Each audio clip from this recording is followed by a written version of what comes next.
শুভ দুপুর বন্ধুরা, তোমাদের সবাইকে। তোমরা সবাই কেমন আছো? আশা করি তোমরা সবাই অনেক ভালো আছো। তো আজকে দুপুরে তোমাদের সাথে কিছু শেয়ার করব, তো দেখে কেমন লাগে কমেন্ট করবি। তো দেখো, এই যে মাশরুম আনা হয়েছে আজকে। তো তোমরা হয়তো সবাই খেয়েছো মাশরুম। সবার ভালো লাগে না এটা খেতে, হয়তো কারো ভালো লাগে। কার কার ভালো লাগে একটু কমেন্ট করবে। আর আমার তো অনেক ভালো লাগে মাশরুম খেতে।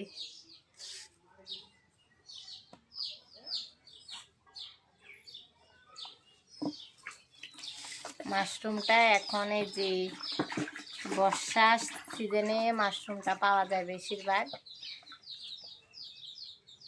এটা আমাদের বাড়ির পাশে হয়েছিল এই মাশরুমটা।